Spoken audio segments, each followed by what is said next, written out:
పెద్ద నాయకుడిగా మీకు జిల్లాలో పేరుందని మీరు అనుకుంటూ ఉంటారు. మీకు తెలియకుండానే గతంలో మీ శిష్యులకే పెద్ద పదవులు వచ్చున్నాయి. ఇప్పుడు మీకు ఏదైనా పెద్ద పదవి కావాలంటే ఆ మూలంగా పనిచేసుకోండి.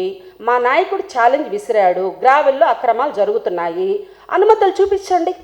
మీరు ప్రెస్ మీట్ పెట్టి ఈ రాష్ట్ర ప్రజలకి, ఈ జిల్లా ప్రజలకి మీ యొక్క సచ్చీలత నిరూపించుకోండి.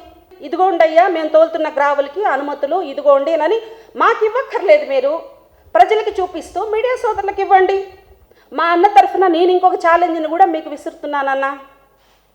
జిల్లా అధ్యక్షుడు అంటే ఈయన అన్నారు కదా, మా కాకాని గోవర్ధన్ అన్నగారు జిల్లా అధ్యక్షుడిగా ఉన్నప్పుడు ఎన్ని స్థానాలను ఎంతమంది ఎమ్మెల్యేని గెలిపించుకున్నారు అనే విషయం మీకు తెలుసు. మీరు జిల్లా అధ్యక్షుడిగా పనిచేసినప్పుడు ఎన్ని స్థానాలను మీరు గెలిపించారో మీకు తెలుసు.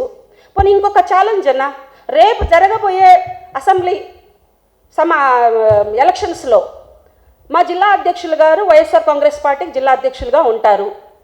మీరు మీ పార్టీకి జిల్లా అధ్యక్షులుగా ఉండి మీ సత్తా ఏందో మీరు నిరూపించండి.